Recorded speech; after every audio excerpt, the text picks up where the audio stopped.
Il y a de nombreuses années, dans la belle ville d'Ogou, au pays du Canaan, vivait un jeune homme nommé Alex. Il avait terminé ses études presque 4 ans plus tôt. Depuis ce temps, il avait rédigé tellement de demandes d'emploi que même l'employé du cybercafé d'Ogou connaissait déjà son CV par cœur.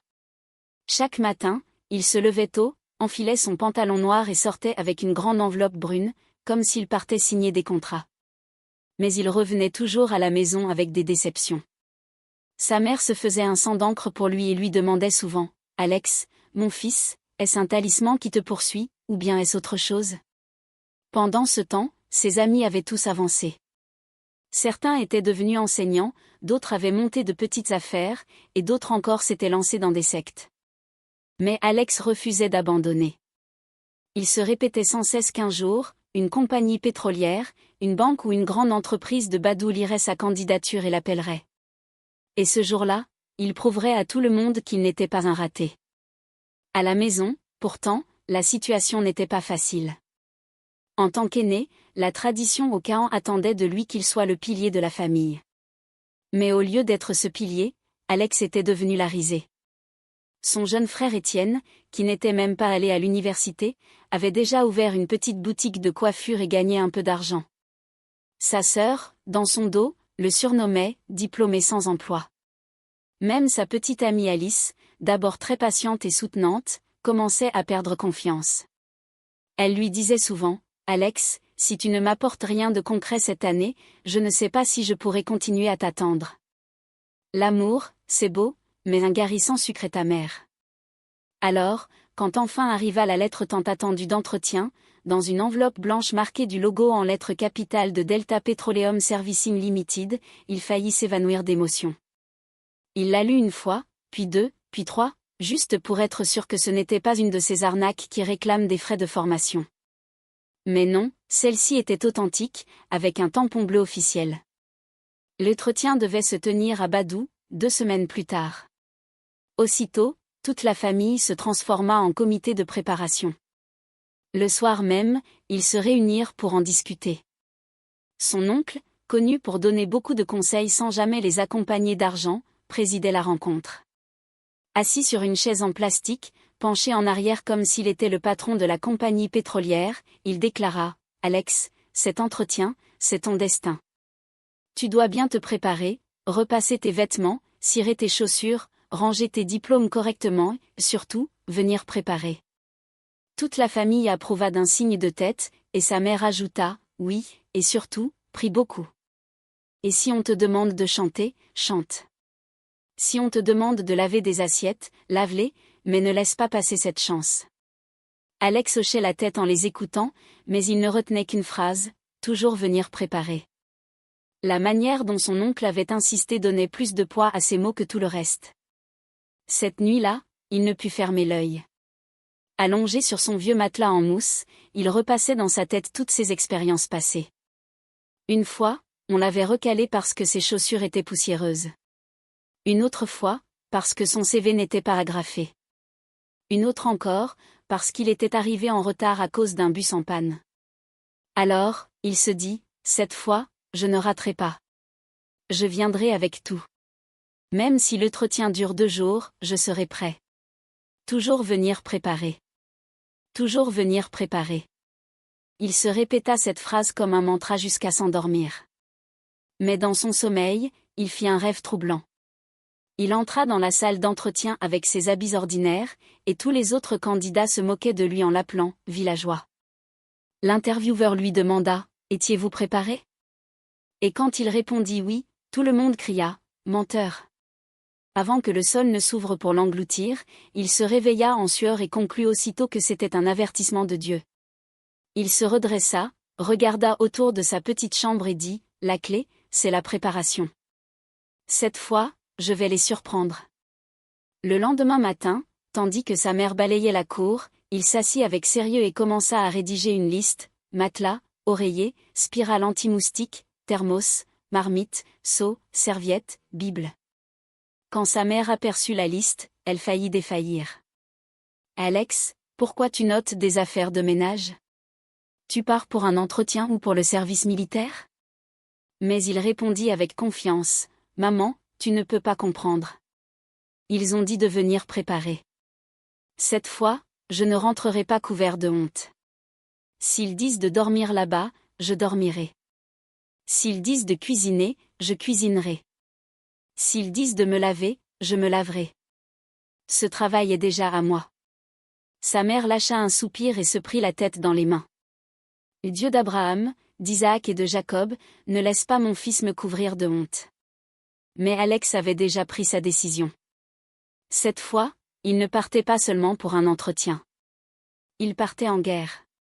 Et, comme un vrai fils du Canaan, il irait armé jusqu'aux dents. 2 jours avant l'entretien, il étala sa liste sur le sol et commença à rassembler ses affaires comme un soldat avant une bataille. Son vieux matelas d'université fut traîné dehors et adossé contre le mur. Sa mère manqua de s'évanouir en le voyant. « Maman, ne t'inquiète pas, dit-il, ce matelas fait partie de ma préparation. » Sa mère plissa les yeux. « Alex, mon fils, un matelas pour un entretien ? Ce matelas qui porte déjà ta sueur depuis 4 ans, tu veux l'amener à Badou ? Est-ce pour un travail que tu pars ou pour une relocalisation ? » Mais Alex resta sérieux. « Maman, la lettre disait de venir préparer. Ce matelas a partagé mes souffrances. Il connaît ma douleur. Il m'accompagnera dans la salle d'entretien. S'il faut passer la nuit, je m'allongerai dessus. » À ce moment, sa petite amie Alice entra dans la cour, portant un petit sachet plastique rempli de féculents et de savon. Elle s'arrêta net et fixa le matelas. « Alex, qu'est-ce que c'est encore que ça ? Ne me dis pas que tu comptes emmener ça à Badou. » Alex rajusta sa chemise et répondit fièrement, « Oui, mon amour, j'emmènerai mon matelas, ma marmite, mon thermos, même un seau. Je dois être prêt à tout. » Alice faillit hurler. « Ah ! Alex, tu veux me couvrir de honte ? Est-ce que c'est du camping que tu vas faire ? Imagine mes amis te voyant entrer avec un matelas dans une compagnie pétrolière. Ils diront que je veux épouser un fou. » Mais il resta ferme. « Tu sais combien de fois on m'a rejeté ? Ils ont dit, viens préparer. Cette fois, je serai surpréparé. S'ils veulent que je dorme là-bas 3 jours, je suis prêt. S'ils veulent que je cuisine des nouilles, je cuisinerai.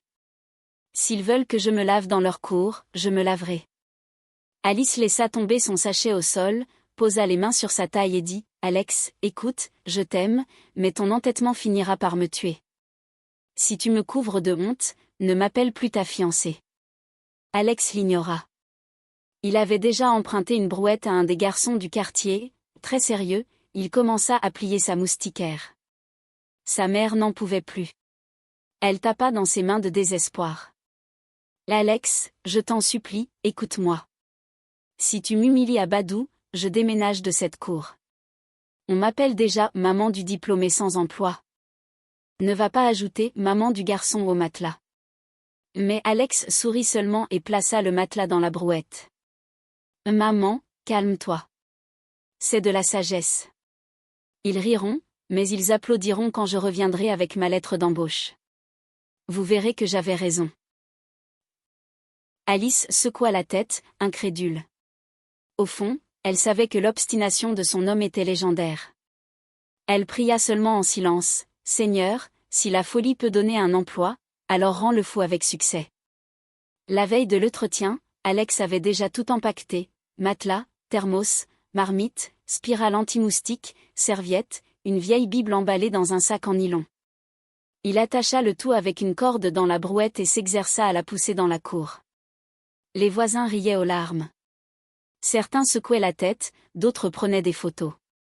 Un homme marmonna, « Cette compagnie de Badou n'oubliera jamais le jour où un matelas est entré dans ses portes. » Le lendemain matin, avant même le premier chant du coq, Alex était debout.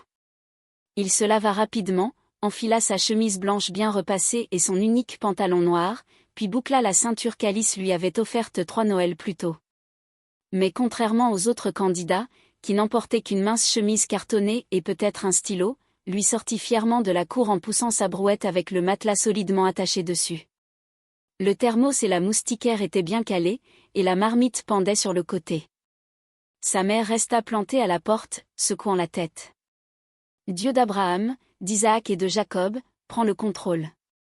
Transforme cette folie en sagesse. Les enfants du quartier se mirent aussitôt à le suivre en tapant des mains et en chantant « L'homme au matelas, l'oncle va dormir à l'entretien ». L'un d'eux cria même « Oncle, n'oublie pas de porter un seau pour les gens de Badou ». Tous éclatèrent de rire. Alice, venue l'accompagner, le tira sur le côté et murmura « Alex, entre vite dans le bus avant que ces enfants ne te suivent jusqu'à Badou. Tu veux devenir une star de Facebook avant même d'arriver ?» Mais Alex se redressa comme un soldat et répondit qu'il rit. Aujourd'hui, c'est pour rire. Demain, ce sera pour féliciter. Je vais surprendre tout le monde. Arrivé au parc, les receveurs et les passagers le fixaient avec stupeur. Client pour Badou, direct, cria un receveur. Mais en voyant Alex avec sa brouette, il s'arrêta net. Toute la gare éclata de rire. Un autre lança « Regardez ses chaussures. C'est ça, un candidat à un entretien ? Ne vous inquiétez pas, c'est ce genre d'emballage qui donne du travail. Matelas plus marmite, voilà l'équipement complet. » Alex ne se laissa pas troubler. Il chargea soigneusement son matelas sur le toit du bus, l'attacha fermement avec une corde et s'installa avec assurance. Pendant que le bus filait vers Badou, des passagers le montraient du doigt en gloussant. Certains prenaient même des photos en cachette pour les envoyer à leurs amis. Une femme assise à côté de lui finit par demander « Jeune homme, pourquoi un matelas pour un entretien ?» Alex répondit poliment « Madame, la lettre disait de venir préparer. » Alors, si l'entretien dure toute la nuit, je dormirai sans problème. Si la faim me prend, je cuisinerai. Si les moustiques viennent, j'allumerai la spirale. Je ne peux pas laisser passer cette opportunité. La femme cligna des yeux, puis secoua la tête. Ah, le monde est vraiment perdu. Au moment où le bus arriva au carrefour de Sada, la photo d'Alex circulait déjà dans les groupes WhatsApp de tout le Delta. Regardez cet homme qui emmène un matelas à un entretien. Quand enfin il arriva devant le grand immeuble de verre de Delta Petroleum Servicing Limited à Badou, les vigiles à la porte faillirent lâcher leurs fusils de surprise. « Hé, toi là, arrête. Où crois-tu aller avec ce matelas ?» cria l'un d'eux. Alex répondit calmement, poussant toujours sa brouette, « Je vais à l'entretien. » Les gardes se regardèrent, puis éclatèrent de rire. « Entretien, ou bien tu viens dormir ici ? Qui t'a envoyé ainsi ?» Mais Alex resta ferme. La lettre disait de venir préparer. « Je suis préparé. » Un garde riait tellement qu'il se plia en deux. Un autre cria à ses collègues, « Venez voir, le matelas est arrivé. » En quelques minutes, les employés commencèrent à se pencher aux fenêtres et aux portes. Agents d'entretien, secrétaires, chauffeurs, tous riaient en le montrant du doigt. « Mais c'est qui, cet homme-là » cria quelqu'un. D'autres filmaient en éclatant de rire. À l'intérieur du hall de réception, les candidats en costumes impeccables étaient assis, serrant leurs dossiers minces et transpirant d'angoisse. Mais au moment où Alex entra avec son matelas, la salle entière se figea, puis éclata. Certains riaient bruyamment, d'autres cachaient leur bouche pour étouffer leur rire. Un candidat lâcha même, « Celui-là a déjà échoué. Qui vient à un entretien avec un matelas ?» Alex, impassible, gara sa brouette dans un coin, déploya sa moustiquaire à moitié, se versa un peu de thé de son thermos et s'assit comme un roi attendant son trône. Une jeune femme en tailleur bleu marine se pencha vers ses amis et murmura, « Imaginez, après tout notre travail, ce villageois est venu avec un matelas. J'ai pitié de sa famille. » Ses amis acquiescèrent, « Oublie la pitié, il s'est déjà couvert de honte. Ce sera le premier qu'ils mettront dehors. » Quand enfin la secrétaire appela, « Monsieur Alex, vous pouvez entrer », toute la salle d'attente devint une scène de comédie silencieuse.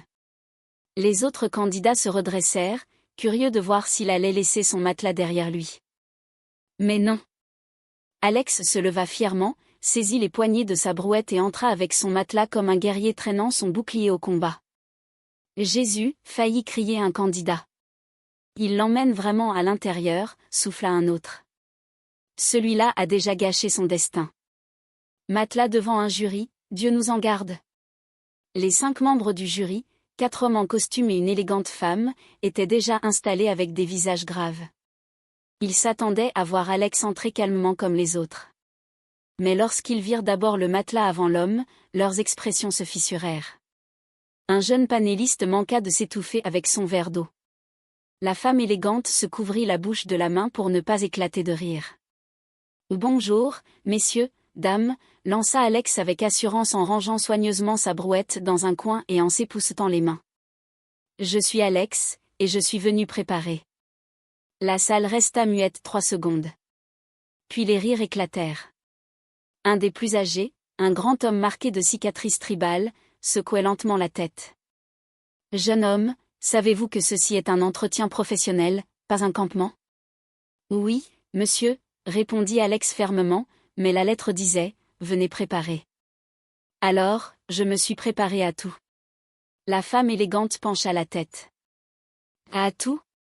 Expliquez. » Alex désigna sa brouette. « Si l'entretien dure toute la nuit, je peux dormir ici. Si ça dure 3 jours, je ne me plaindrai pas. J'ai même apporté mon thermos pour ne pas mourir de faim. Un soldat qui part au combat sans s'équiper est sûr de perdre. Moi, je refuse de perdre cette chance. » La salle éclata de nouveau de rire. Intrigué, un jeune panéliste demanda, « Si on vous demande de cuisiner pour nous maintenant, vous pouvez ? » « Bien sûr, » répondit fièrement Alex. « J'ai apporté des marmites et un réchaud, même du gari et de la soupe banga dans mon thermos. Si vous voulez, je peux préparer un peu d'amidon et de soupe banga tout de suite. » Les rires furent si bruyants que la secrétaire, inquiète, frappa à la porte. Mais le président du jury, M. Olivier, ne rit pas longtemps. Il s'éclaircit la gorge, ajusta ses lunettes et observa Alex attentivement. « Dites-moi, jeune homme, qu'est-ce qui vous distingue des autres candidats assis dehors avec leurs costumes impeccables et leurs dossiers ?» Le visage d'Alex se fit grave. Il posa une main sur sa poitrine. « Monsieur, la différence est simple. Eux, ils sont venus en pensant trouver un chemin facile. Moi, je suis venu prêt à tout. La vie m'a déjà battu, mais cette fois, je refuse d'être pris au dépourvu. Si vous cherchez la loyauté, je vous la donnerai. Si vous cherchez le sacrifice, je suis prêt. Si vous cherchez le travail dur, je porterai ce matelas sur ma tête d'Ogou jusqu'à Badou sans me plaindre. Monsieur, j'ai peut-être l'air insensé, mais mieux vaut paraître insensé et préparé que malin et démuni. » La salle se figea, les rires cessèrent. Même la femme élégante hocha lentement la tête et murmura, « Étrange garçon, mais déterminé. » L'un des panélistes voulut le tester. « Et si nous ne vous embauchons pas ?» Alex leva le menton. « Alors, je sortirai avec mon matelas avec dignité. Mais au moins, vous vous souviendrez de moi, et le jour où vous chercherez quelqu'un capable d'endurer, vous penserez à moi. » Les plus anciens échangèrent des regards. C'était ridicule, et pourtant, la conviction dans sa voix était indiscutable. Ils avaient vu passer des centaines de candidats en beaux costumes, tous récitant les mêmes phrases toutes faites, mais aucun n'avait parlé avec une telle détermination brute. Un autre panéliste croisa les bras et dit, « Jeune homme, sachez que cette entreprise est une affaire sérieuse. Nous avons besoin de cerveaux, pas seulement de matelas. » Alex sourit. « Les cerveaux sont importants, monsieur, mais un cerveau sans endurance, c'est comme une voiture sans carburant. Moi, j'ai apporté mon carburant. » La réplique déclencha un nouveau fou rire, mais cette fois teinté d'admiration. Même le président esquissa un sourire en le remerciant. Alex ressortit fièrement sa brouette. Les autres candidats le fixaient, mi-amusés, mi-stupéfaits. Certains riaient encore, d'autres secouaient la tête en pitié. Les entretiens s'enchaînèrent jusque dans l'après-midi. Les candidats sortaient en sueur, le visage sombre. Certains marmonnaient des insultes. L'atmosphère devint tendue. Chacun réajustait sa cravate et répétait ses réponses à la hâte. Pendant ce temps, Alex restait tranquille près de son matelas, sirotant son thermos comme en pique-nique. « Regardez-le » ricana un jeune en costume bleu marine. « Il croit qu'il est dans un parc d'attractions. » Un autre secoua la tête. « Villageois. Son village rira de lui quand il échouera. » Mais Alex ne répondit pas. Il se renversa en arrière, sourit et murmura pour lui-même, toujours venir préparer. Soudain, l'inattendu arriva. Les lumières s'éteignirent complètement, les climatiseurs cessèrent, les ventilateurs au plafond s'immobilisèrent, et en quelques secondes, la chaleur envahit la pièce. Plus loin dans le couloir, le générateur toussa, vibra, puis se tut. L'immeuble plongea dans le noir total. Un cri nerveux monta d'un candidat, « Jésus, pas la lumière !» Chacun sortit son téléphone et alluma la lampe torche. Quelqu'un s'emporta, dans une compagnie pétrolière, et ils ne peuvent même pas maintenir l'électricité? Pays inutile. Un vigile entra précipitamment, le générateur ne démarre plus. La panique se répandit. Certains candidats appelèrent leurs amis, l'entretien est fichu. Ils ne sont pas sérieux. Quelques-uns ramassèrent même leurs sacs et quittèrent les lieux, dépités. Mais au milieu du chaos, Alex se leva lentement. Il épousseta son pantalon, traîna son matelas sur le côté de la salle, le déroula soigneusement, étendit sa serviette dessus, puis sortit de son sac une petite lampe à pétrole qu'il alluma. Une douce lueur orangée emplit la pièce. Tout le monde se figea, les yeux rivés sur lui. « Et » s'exclama une fille en se couvrant la bouche. « Il a même apporté une lanterne » s'exclama quelqu'un. « Oui » répondit Alex. « Quand on vit à Ogu, on ne compte pas sur la NEPA. Il faut toujours être prêt. » Un des jeunes employés, encore paniqué, le fixa avec stupeur. « Ce garçon, c'est un clown ou un prophète ?» Alex ignora les murmures. Il sortit une petite glacière, l'ouvrit et révéla du gari, des cacahuètes et une bouteille d'eau. « Puisqu'on attend la lumière, laissez-moi vous offrir un petit rafraîchissement. Le travail exige de l'énergie. Servez-vous. » Les candidats restèrent bouche bée. Certains éclatèrent de rire, d'autres sifflèrent d'agacement, mais un des panélistes plus âgés, sorti pour voir ce qui se passait, s'arrêta net à la porte. Ses yeux se plissèrent en voyant Alex verser calmement son gari dans un gobelet, y ajouter de l'eau et siroter comme si de rien n'était. « Celui-là n'est pas ordinaire » marmonna-t-il. Pendant ce temps, les autres candidats ruisselaient de sueur. Ils s'éventaient avec leur CV. Leur costume de prix leur collait déjà à la peau. Frustrés, nerveux, ils s'agitaient, tandis qu'Alex semblait parfaitement à l'aise dans l'obscurité. Soudain, un jeune homme fier éclata. « Tu te ridiculises, villageois. Matelas, lampe, gari, c'est comme ça que tu comptes avoir un travail ?» Alex avala sa bouchée, s'essuya la bouche du revers de la main et répondit posément, « Peut-être, peut-être pas. Mais une chose est sûre, si tu ne peux pas supporter l'obscurité, comment vas-tu affronter les vrais défis du travail ? Moi, je suis prêt. Lumière ou pas, je suis venu finir ce que j'ai commencé. » La pièce se figea. Même ceux qui s'étaient moqués auparavant commencèrent à le regarder autrement. À l'étage, le président, M. Olivier, observait toute la scène sur les caméras de surveillance, un sourire aux lèvres. Il se tourna vers ses collègues, « Étrange garçon, mais j'aime son esprit. Il ne se laisse pas troubler par les moqueries. Il n'a pas peur de l'inconfort. C'est le genre d'homme qui peut supporter la pression. » Une heure plus tard, quand le générateur finit enfin par redémarrer, la plupart des candidats étaient épuisés, trempés de sueur et irrités.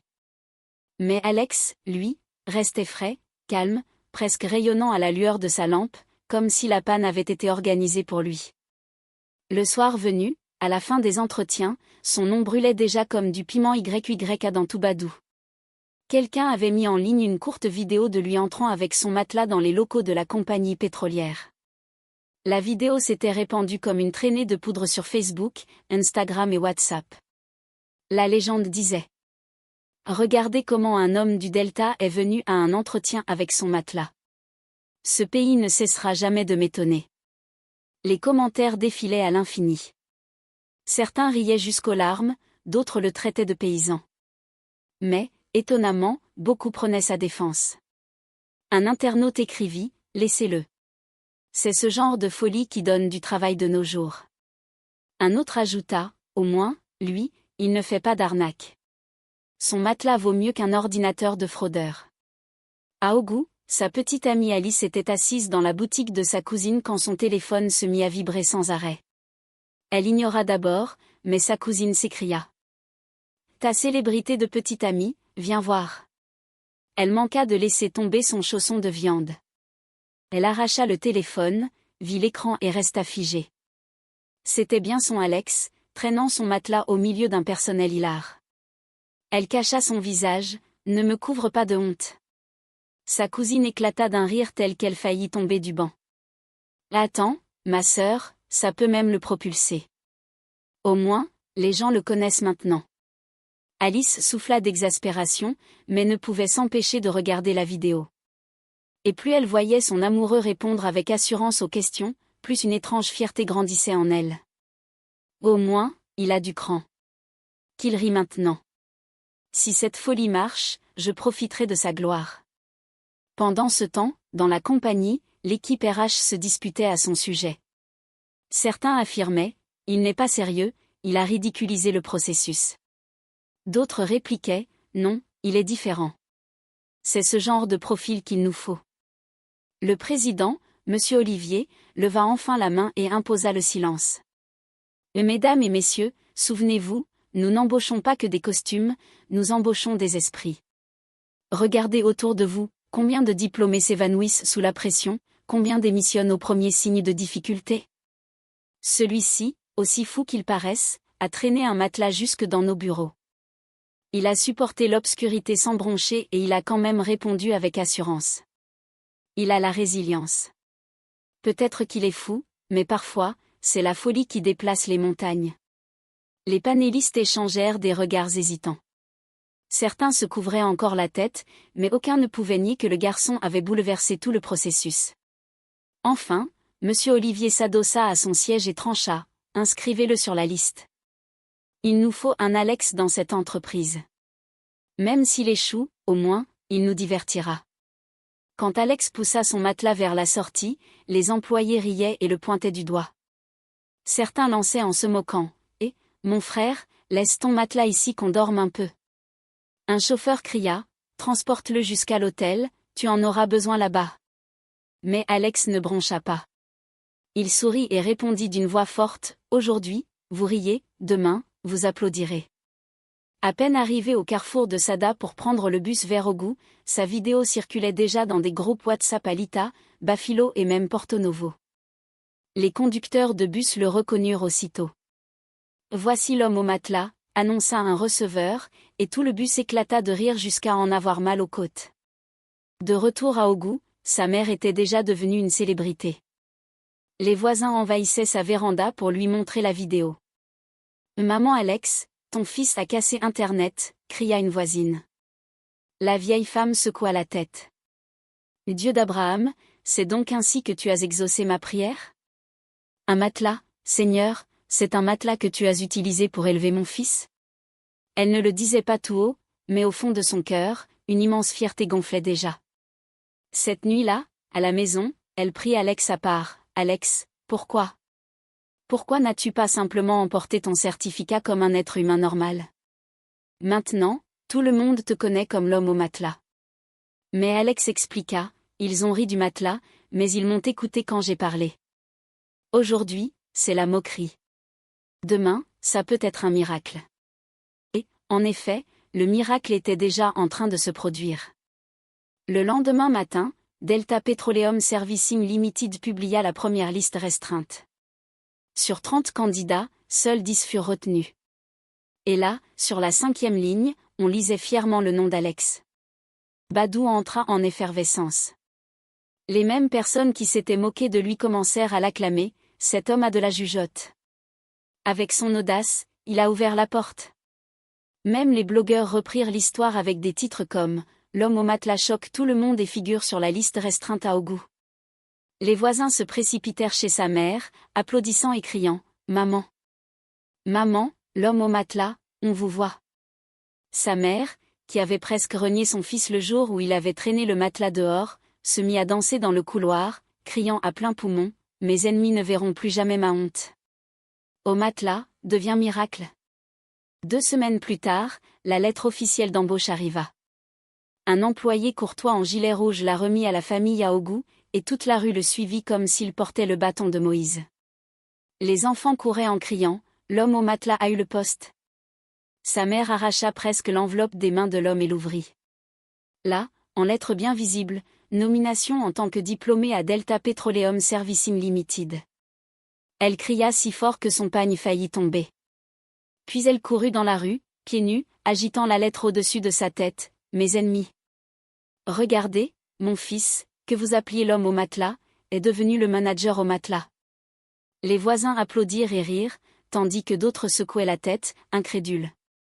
Quand Alex rentra enfin ce soir-là, ce fut un accueil de héros.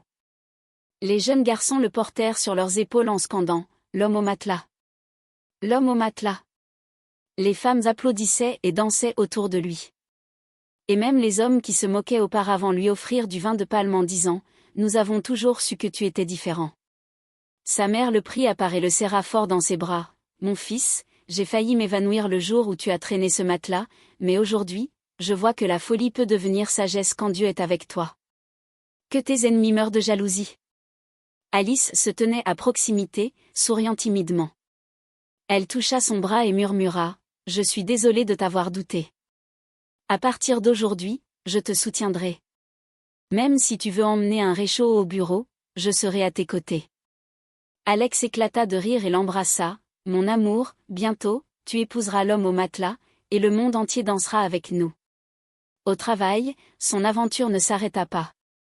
Dès son premier jour, ses nouveaux collègues décorèrent son bureau avec des oreillers et des draps. L'un murmura « Frère, prête-moi ton matelas, j'ai un entretien la semaine prochaine. » Mais au lieu de se sentir honteux, Alex accepta fièrement. Il sourit, leur serra la main et se présenta. « Je suis Alex, mais vous pouvez m'appeler l'homme au matelas.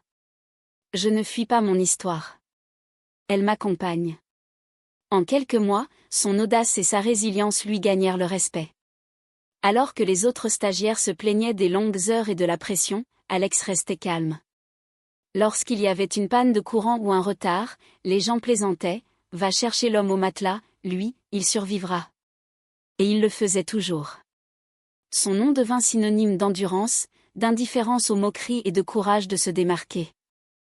Un an plus tard, lors du dîner de remise des prix de l'entreprise, Alex fut invité à prononcer un court discours, en costume impeccable. Il sourit à l'audience. « Quand je suis arrivé ici, ils ont ri à cause de mon matelas. Ils m'appelaient Bushman. Ils se moquaient de moi sur les réseaux sociaux. Mais ce même matelas m'a appris une leçon essentielle, la préparation ne concerne pas seulement le matelas ou le thermos. Elle consiste à avoir le courage de se démarquer, d'être fort, même quand le monde vous prend pour un fou. S'ils rient de vous aujourd'hui, laissez-les. Demain, ils applaudiront. Mais toujours, venez préparer, à votre manière. » La salle éclata en applaudissements. Certains se levèrent même sur leurs chaises, criant « L'homme au matelas ! L'homme au matelas !» Alex inclina la tête et sourit avec honneur. Leçon finale, les gens rient. Mais parfois, ce qui semble être de la folie ouvre la porte au succès. N'ayez pas peur de vous démarquer, et n'ayez pas peur du ridicule. Le rire d'aujourd'hui peut devenir les applaudissements de demain. Toujours venir préparer, à votre manière.